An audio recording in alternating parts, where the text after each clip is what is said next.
اليوم عندنا واحد الموضوع اللي ماشي غير كيهم رجال القانون، لا، هذا الموضوع كيمس كل واحد فينا، كيمس أي إنسان ممكن في شي لحظة من حياته يتلقى استدعاء، يتشد في شي مشكل، أو للأسف يطيح ضحية ديال شي جريمة.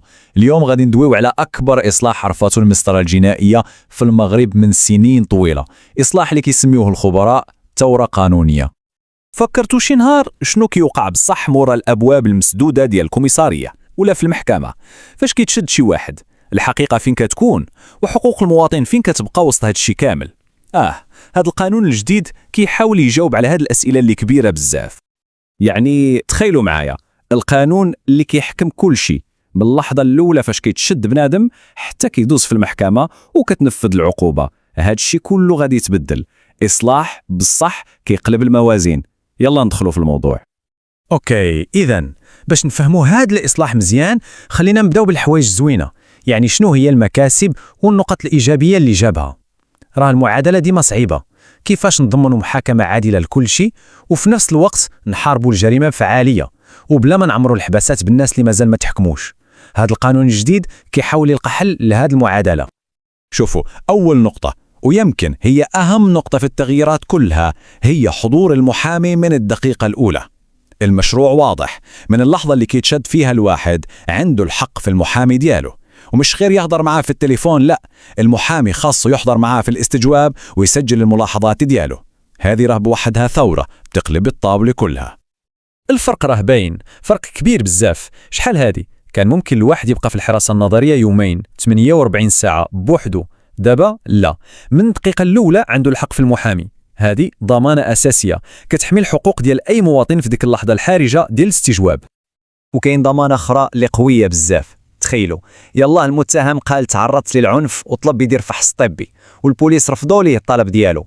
أي اعتراف خداوه منه في ذاك المحضر كيولي لاغي، باطل قانونيا. صافي، هذه كتسد الباب على دوك الشكايات ديال أنا ما قلتش هاد الهضرة ولا راه ضغطوا عليا باش نعترف. ولكن هادشي ماشي غير في صالح المتهم، لا، حتى الضحية الحقوق ديالها تقوات. دابا النيابة العامة ولات مجبرة تعلم الضحية بكل جديد في الملف ديالها، كل الإجراءات، كل التطورات في مدة ما كتفوتش 15 يوم. راه كانوا الناس كيحطوا شكاية وكيدوزوا شهور وسنين ما عارفين عليها والو. وحده من الحوايج اللي غادي تغير حياة بزاف ديال الناس بصح هي الإلغاء التلقائي ديال برقيات البحث القديمة. يعني فاش كيتشد الشخص اللي مبحوث عليه ولا فاش كتدوز المدة القانونية على الجريمة، صافي ديك البرقيه كتحيد، ما يبقاش الواحد عايش حياته كلها وهو متابع في السيستم بشي برقيه ديال شحال هادي. راه كانت كتخلق مشاكل اللي ما عندها حد في الخدمه، في المطار، فين ما مشى الواحد. اوكي، دابا اجي ندويو على واحد الموضوع اللي سخون بزاف وداير نقاش كبير، الاعتقال الاحتياطي. كلشي عارف ان المغرب عنده مشكل كبير ديال الاكتظاظ في السجون، والمفارقه هي ان نسبه كبيره من هاد السجناء راهم ماشي محكومين، لا، غير كيتسناو المحاكمه ديالهم. اذا القانون الجديد جاب فلسفه جديده تماما. هاد الفلسفه كتقلب الارم كامل. يعني الاصل دابا هو ان المتهم يبقى على برا متابع في حاله سراح، هذا هو الاصل. ويلا القاضي شاف باللي كاين شي خطر، عنده حلول اخرى قبل ما يفكر في الحبس، مثلا البراسل الالكتروني، المنع من السفر، المراقبه القضائيه، بزاف ديال الحلول. الاعتقال الاحتياطي كيولي هو اخر حل ممكن، الاستثناء ديال الاستثناء، غير الحالات اللي خطيره بزاف واللي فيها خوف بصح ان المتهم يهرب ولا يخسر الادله. مزيان، هاد الشي اللي شفنا دابا كيبان ايجابي بزاف، مكاسب مهمه، ولكن ديما كاين ولكن. رغم هاد الشي كامل كاين شي نقاط اللي ماشي غير مثيره للجدل، لا، نقاط خطيره بزاف في هاد الاصلاح وضروري نوقفوا عندها ونفهموها مزيان. وهذه التفاصيل الدقيقه هي اللي خلت الحقوقيين والمحامين عندهم تخوفات كبيره. اجي نشوفوا علاش. اول مشكل كبير هو الصلاحيات اللي ولات عند النيابه العامه، والنقطة اللي دارت الصداع هي أنه في جرائم الفساد المالي النيابة العامة ما بقاش عندها الحق تحرك المتابعة من راسها، خاصها تستنى حتى تجي شكاية أو تقرير من شي مؤسسة رسمية. النقاط ديال هذا القانون سماو هذه المادة تحصين للفساد، بحالها كتربط اليدين ديال العدالة.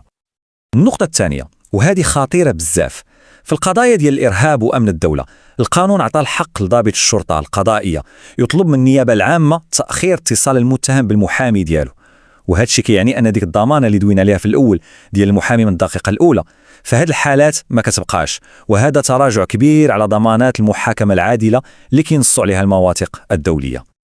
وزيد على هذا الشيء نقطة أخرى حساسة، المراقبة التقنية، يعني التنصيت والتصوير.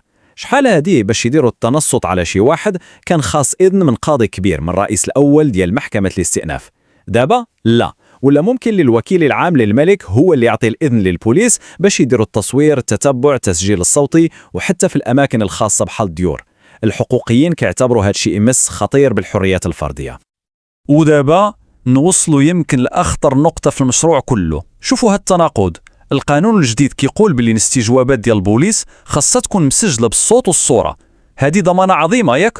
ولكن في نفس القانون كاين واحد المادة كتقول أن هذا الإجراء ما غادي يبدا يطبق حتى تدوز 5 سنين من بعد ما يخرج واحد المرسوم تنظيمي اللي هو براسو ما عارفينش امتى غادي يخرج. يعني هذه الضمانة الأساسية ممكن تسناوها 5 سنين، 6 سنين، 7 سنين، الله أعلم. بحال كيعطيوك حق باليد اليمنى وكيحيدوه باليسرى. إذن دابا الصورة بدات كتوضح. عندنا إصلاح فيه جوج ديال الأوجه، وجه فيه مكاسب حقيقية ومهمة بزاف، وجه آخر فيه مخاطر وتراجعات اللي مقلقة. يلا ندير واحد الخلاصة باش نشوفوا الميزان فين غادي. كيف ما كنشوفوا عندنا كفتين ديال الميزان. فالكفة الأولى كاين مكاسب اللي بصح تاريخية. المحامي من الدقيقة الأولى حقوق الضحية تقوات، الاعتقال الاحتياطي ولا هو الاستثناء. ولكن في الكفة الثانية كاين مخاطر كبيرة، صلاحيات النيابة العامة اللي تزادت، ثغرات في ملفات الفساد، وأخطر حاجة هي هذيك القنبلة الموقوتة ديال تأخير تسجيل بالصوت والصورة لسنوات. المعادلة فعلا صعيبة والتوازن دقيق. أوكي، فوسط هاد الشي كامل، هاد المكاسب وهاد المخاطر، فين هو الدور ديالنا كمواطنين؟ شنو هي أهم حاجة خاص الواحد يشدها ويخرج بها من هاد النقاش كامل؟ في الآخر المواطن هو اللي خاصه يكون واعي، حيث فاش غادي يخرج هذا القانون للتطبيق غادي يوليو عندنا كاملين حقوق جديدة وحتى مسؤوليات جديدة. والمعرفة بهذه الحقوق وبهذه المخاطر هي السلاح الأول والوحيد باش الواحد يحمي راسه من أي ظلم وباش يقدر يدافع على الحق ديالو وديال الناس اللي دايرين به.